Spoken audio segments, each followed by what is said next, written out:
അടുത്ത സീസണിലേക്കുള്ള IPL-ൽ ഓരോ ടീമുകളും നിലനിർത്തുന്നതും ഒഴിവാക്കപ്പെടുന്നതുമായ താരങ്ങളുടെ ലിസ്റ്റ് പ്രസിദ്ധീകരിച്ചിരുന്നു. എന്നാൽ അടുത്ത സീസണിൽ ആരൊക്കെയായിരിക്കും ടീമുകളെ നയിക്കുക? കഴിഞ്ഞ തവണ ടീമുകളെ നയിച്ച ക്യാപ്റ്റന്മാർ തന്നെയായിരിക്കും ഭൂരിപക്ഷം ടീമുകളെയും ഇത്തവണ നയിക്കുക. 1-2 ടീമുകളിൽ മാത്രമേ മാറ്റമുണ്ടാൻ സാധ്യതയുള്ളൂ. എന്നാലും നമുക്കൊന്ന് പരിശോധിക്കാം. ചെന്നൈ സൂപ്പർ കിങ്സിനെ നയിക്കുന്നത് ഋതുരാജ് ഗെയ്ക്വാദ് ആണ്. അത് അവർ ഒഫീഷ്യലായിട്ട് പ്രഖ്യാപിച്ചു കഴിഞ്ഞു.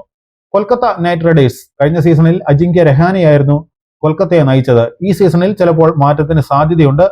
രഹാനെ അവർ നിലനിർത്തിയിട്ടുമുണ്ട്. സൺറൈസേഴ്സ് ഹൈദരാബാദിനെ കഴിഞ്ഞ സീസണിൽ നയിച്ച പാറ്റ് കമ്മിൻസ് തന്നെയായിരിക്കും ഈ സീസണിൽ നയിക്കുക.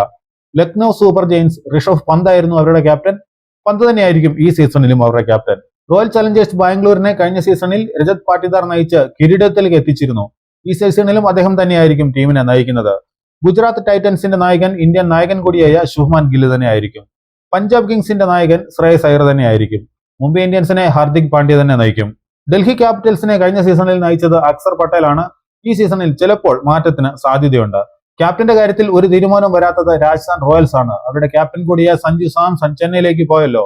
പകരം വന്ന രവീന്ദ്ര ജഡേജ ക്യാപ്റ്റൻസി ആവശ്യപ്പെട്ടിട്ടുണ്ടെന്ന് റിപ്പോർട്ടുകളുണ്ട്.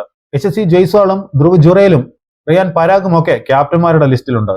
എന്തായാലും ടീമുകൾ ക്യാപ്റ്റന്മാരെ ഒഫീഷ്യലായിട്ട് പ്രഖ്യാപിച്ചതിന് ശേഷം മാത്രമേ നമുക്ക് ഇതിനെക്കുറിച്ച് ഉറപ്പിച്ച് പറയാനാകൂ.